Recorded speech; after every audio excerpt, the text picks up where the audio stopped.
It's been a very eventful offseason for the New York Islanders. A new general manager, winning the draft lottery, 3 first-round draft picks, a major trade, a free agent signing. But today we're going to take a look at what it all means and what we can expect from this team this season and beyond. All that and more on today's Locked On Islanders podcast.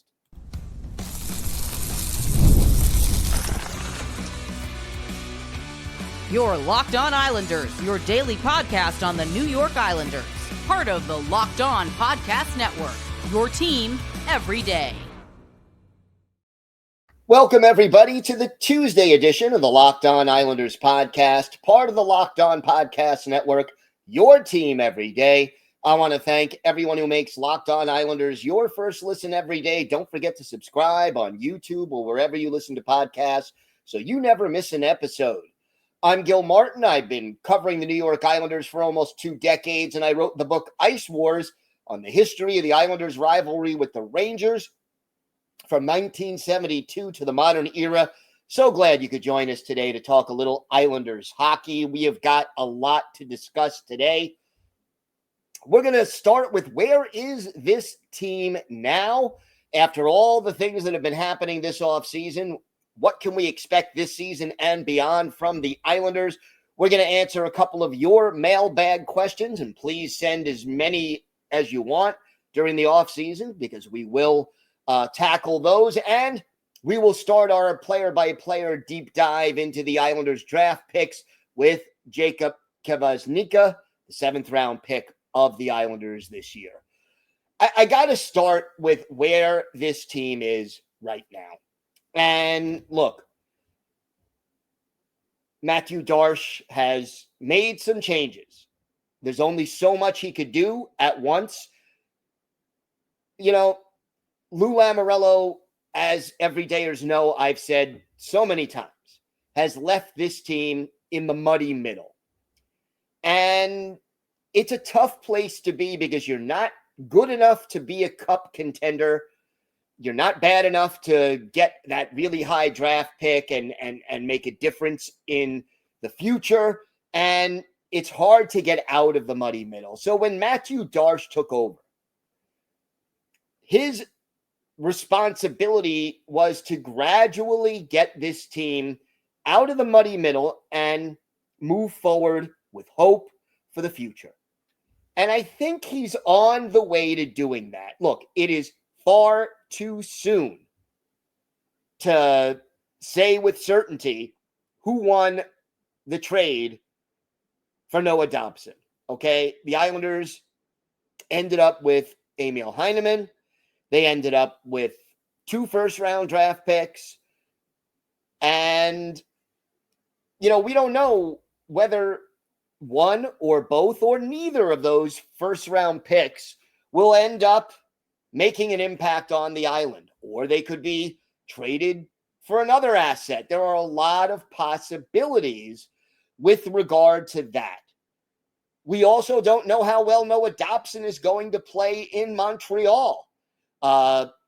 So we don't know that. We do know, though, that by not signing Noah Dobson, you freed up a lot of cap space that this team definitely badly needed because, let's face it, Lou Lamoriello, as far as the cap was concerned, always seemed to be putting out fires. Didn't seem to have any surplus cap space, and that was an issue. But you look at the lineup now. You look at where this team is, and there are still a lot of questions. Last year, the New York Islanders finished 27th out of 32 teams in goals scored. You're not going to win consistently unless you get elite goaltending. And oh yeah, goals against, the Islanders were 20th in the league out of 32 teams. The power play and penalty kill, both next to last in the league. We talked about that a lot over the course of the season. They need to be better. You now, however, Matthew Darche has done some things to address special teams. You've got new assistant coaches. You've got players who can handle, for example, Tony DeAngelo can help quarterback the power play. Obviously, Jonathan Drouin can help on the power play if he's healthy. Anthony Duclair can add something to the power play. There are additions that can help in some of these areas. But I think there are some questions still. For example, where are the goals coming from? I don't think you're going to get significantly more production out of Anders Lee or Bo Horvat or Kyle Palmieri. You need to replace Brock Nelson's productivity. Simon Holmstrom can probably move up a little bit and help. A healthy Matthew Barzal helps. Maxim Siplikov might help in his second season in the NHL. Anthony Duclair, if healthy, helps. Drouin, if healthy, helps. But you look up and down this lineup. If I'm listing all 32 teams in the NHL, the Islanders are not going to be offensively in the top 20, maybe not even in the top 25. They'll probably finish somewhere in the low to mid 20s. And depending on who's healthy, depending on who takes a step up, depending on who takes a step back. But while I think this team is better than they were a year ago on paper, I don't think that they are significantly better yet. And that's the thing I think I want to say about where this team is right now. 2025, 2026, this upcoming season is going to be a transition year. And I know ownership says they want to be competitive and they think they can make the playoffs. And look, the Metro is not the strongest division this year on paper. Could the Islanders make the playoffs? Yeah, I think they could. It'll take, a little more health, a little more productivity. You got to have a reliable backup goalie, something this team isn't sure it has. You've got Varley if he's healthy, but we don't know if he's healthy.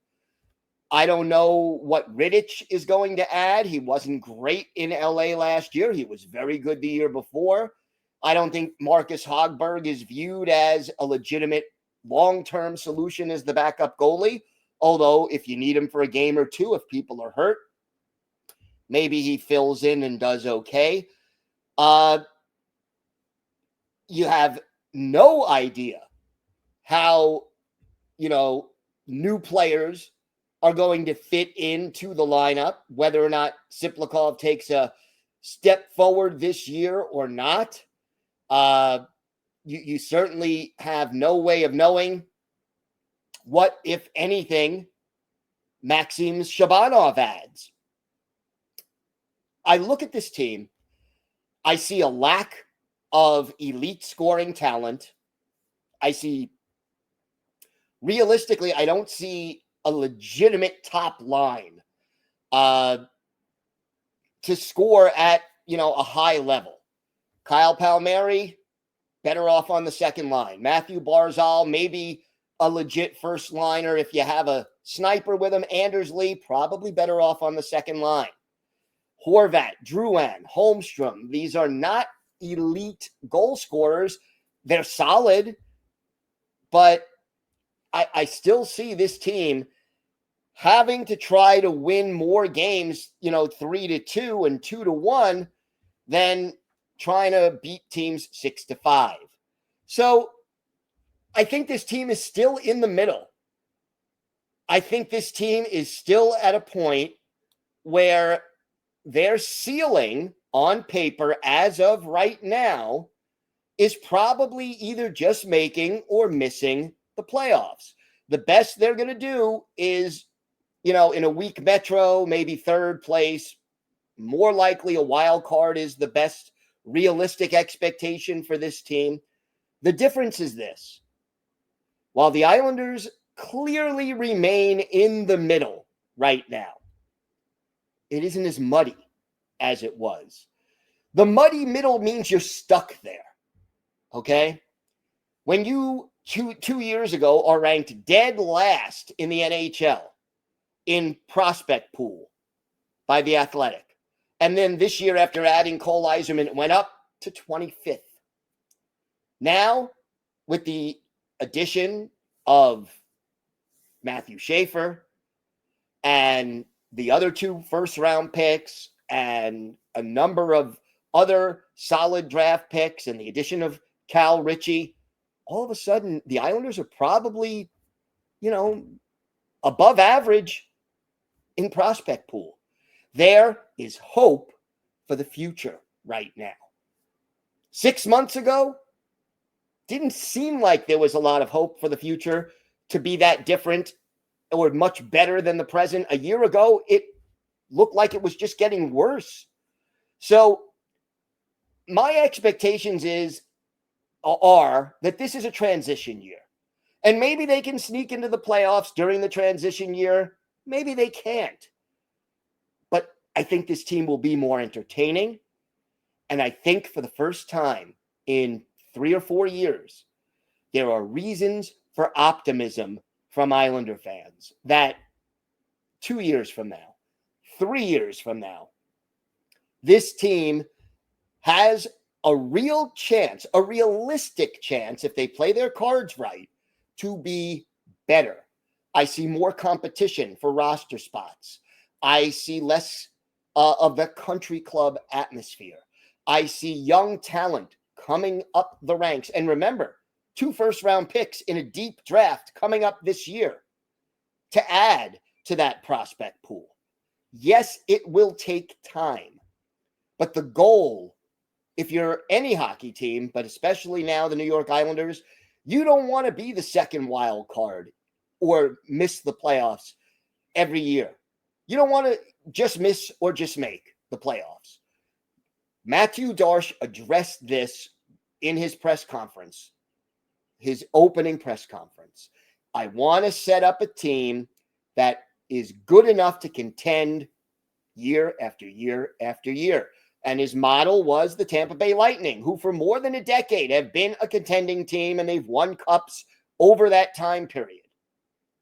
You don't get there by barely making the playoffs. You get there by building a strong core, and it takes time, especially after all the bad contracts that Lou Lamoriello added to this team with the no-trade clauses and the 7-year deals on guys who were over 30 and guys who were bottom pair defensemen and bottom 6 forwards. It's going to take time to undo some of that damage. Thankfully, Brock Nelson forced Lou's hand on one trade. Noah Dobson was dealt away by Matthew Darche. It's happening. It'll take time. And I think before this year is over, we'll see more moves to free up space. And I think the future looks bright, even if the present is maybe only a little better than it was a year or 2 ago. All right, we have got a lot more to get to on today's show. We're going to answer your mailbag questions about this team. Plus, we'll have our scouting report on Jacob Kavashnika, the Islanders' 7th-round pick this year. And for our Islanders' birthday of the day, a former Buffalo Sabre who was with the Islanders for part of 2 seasons and then was part of a major trade that helped the Islanders get a lot better in their early days. We'll talk about that and more coming up on today's Locked On Islanders podcast. Today's episode is brought to you by your friends at FanDuel. Summer sports are in full swing, and whether you're all about baseball under the lights, golf on the green, or high-stakes soccer action, FanDuel is the best way to make every game more exciting. You're already following the action. Why not make it a little more thrilling? With FanDuel, you can get in on the game while your friends are getting sunburned at the beach. I've been using FanDuel to track my favorite matchups, and the app keeps it fresh with new daily promotions and fun ways to bet. It's easy to use, fast to pay out, and it makes even regular season games feel like must-watch events. Whether I'm placing a same-game parlay or watching a bet ride into the 9th inning, FanDuel makes it feel like I'm part of the action. New to FanDuel, new customers can bet just $5 and get $150 in bonus bets if your first $5 bet wins. That's a $5 bet, first $5 bet. If it wins, you get $150 in bonus bets. Open the FanDuel app today or visit FanDuel.com to get started.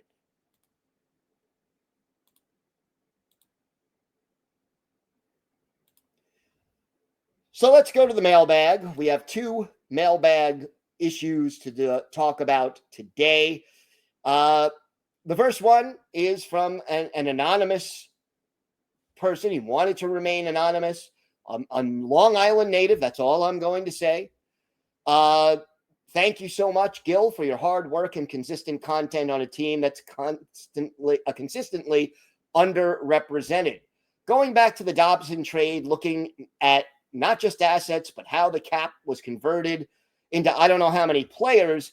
What are your feelings about the trade and Darche? It kind of feels like the Islanders just robbed the bank without a gun.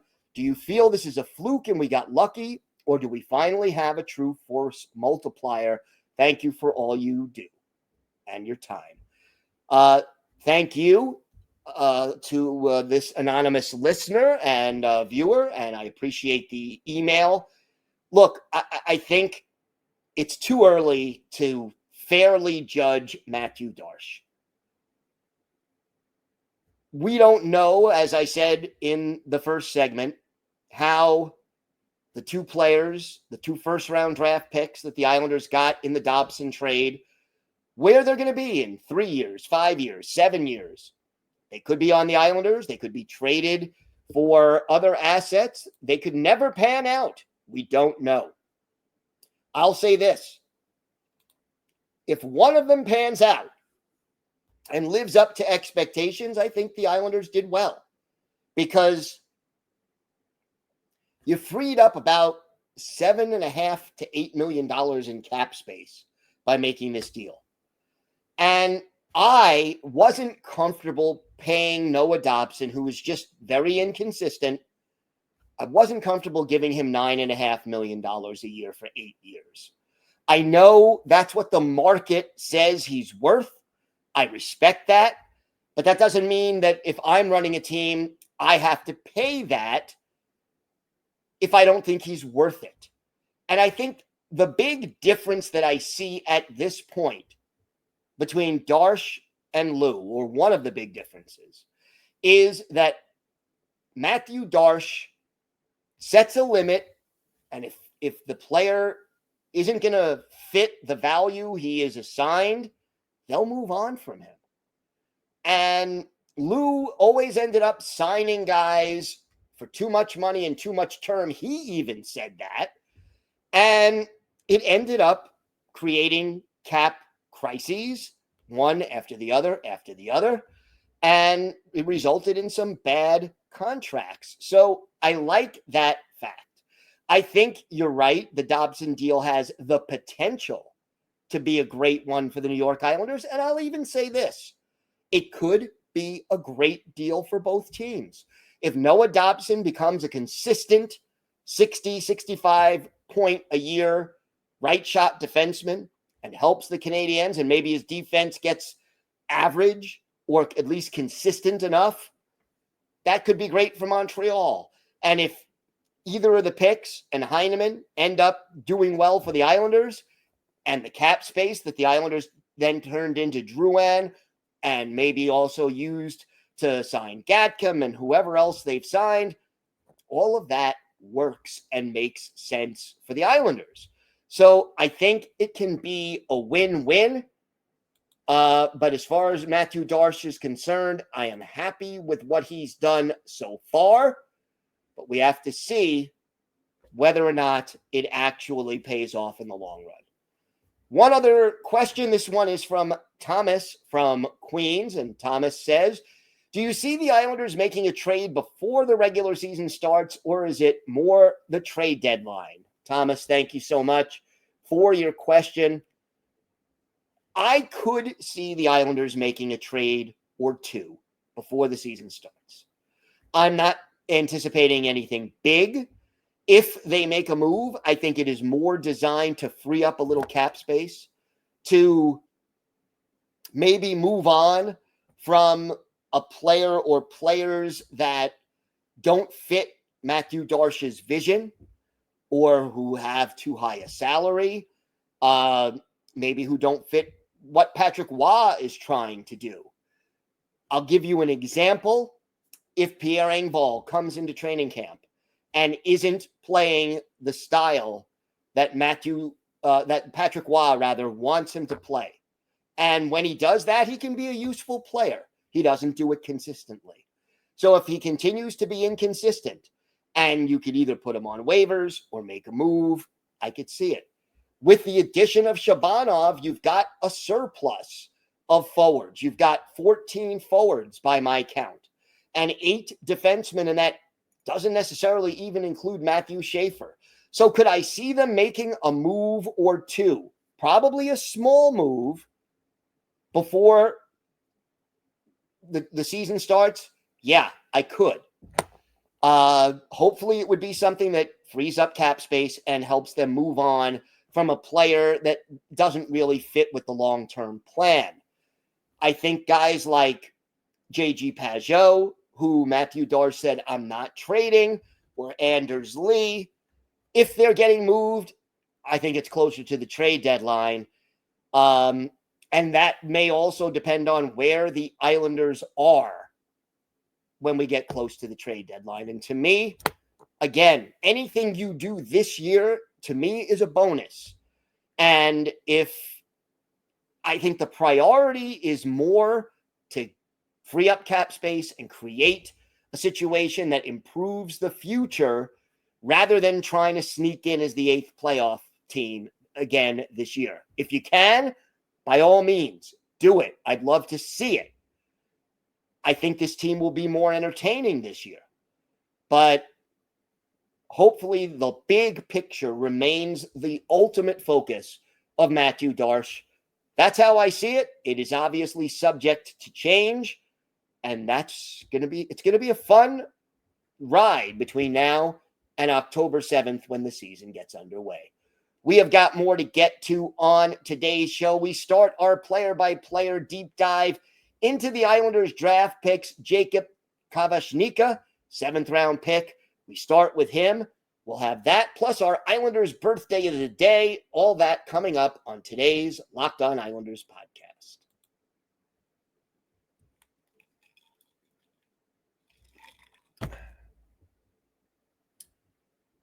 I know I've been promising everydayers for a while now that we're going to start looking at the Islanders draft picks and how they fit in and their potential.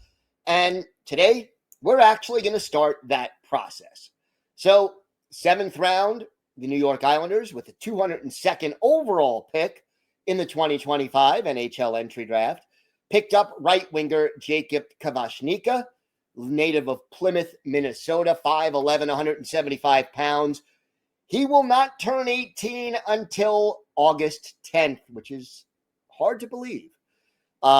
Spent last year on the U.S. national development team, 5 goals, 14 points, 6 penalty minutes in 27 games. And look, when you're picking a player in the 7th round, you're not expecting immediate help at all. And you're basically taking a flyer on a guy. So, first of all, Kavashnika is committed to the University of Minnesota, but not this fall. Next fall, the fall of 2026. So he'll be in the WHL with the Pentagon Vs, who just acquired his rights. And here is a guy who his game is speed, and he's really good on the forecheck. And I think, that is something that Matthew Darche talked about that the Islanders are looking for. Being more difficult to play against, forechecking, fast, physical. These are things that, they're looking for. Now, his speed on his skates is really good. And the Islanders, as everydayers know, we've talked about younger, faster, more skilled. He's faster. But his shot and his puck skills need more development. So he's got one more year in the WHL, 1 year there, Then he goes to college hockey.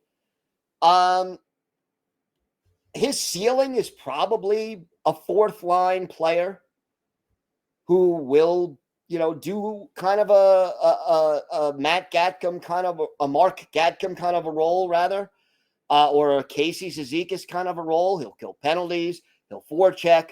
He'll be aggressive.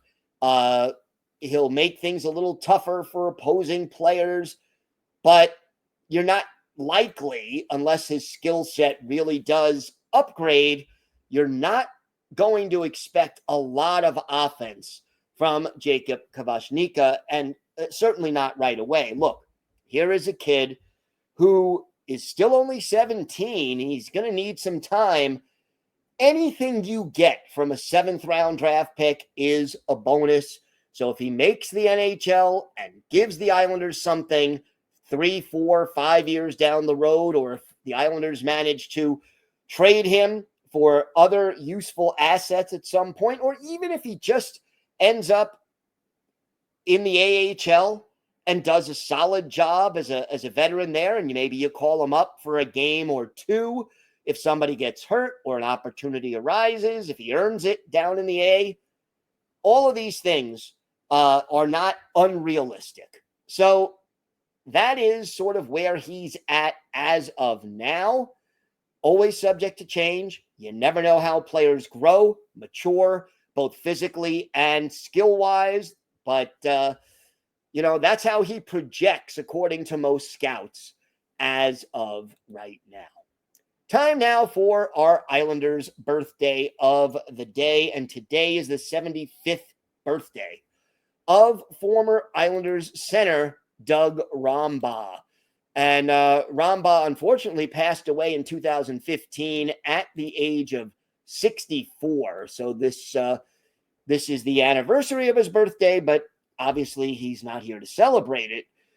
Originally an 8th-round pick in 1970 by the Sabres, made his NHL debut in 72-73 with Buffalo, and midway through 73-74, traded to the Islanders. 74-75, started with the Islanders, got traded to the North Stars as part of one of the two deals that got the Islanders Jude Drouin and JP Parise, 2 separate trades like 2 days apart with the same team. Ernie Hickey also heading to Minnesota as part of those deals. Rombaugh played parts of 2 years with Minnesota and then finished his career in the AHL and CHL. He played 150 career NHL games, 24 goals, 51 points, 80 penalty minutes. Never did play in a playoff game, but one of his better games as an Islander, March 24th, 1974, Islanders visiting the Omni in Atlanta to take on the Atlanta Flames. The goaltenders, Jerry Desjardins for the Islanders, Phil Meir for Atlanta. And with the Islanders up 2-1 late in the first period, an interference call on goalie Phil Meir sets up an Islanders power play, and Doug Rombaugh, our Islanders' birthday of the day, scores his 8th goal of the year. Ralph Stewart and Dennis Potvin with the assist. Isles up 3-1 after 1.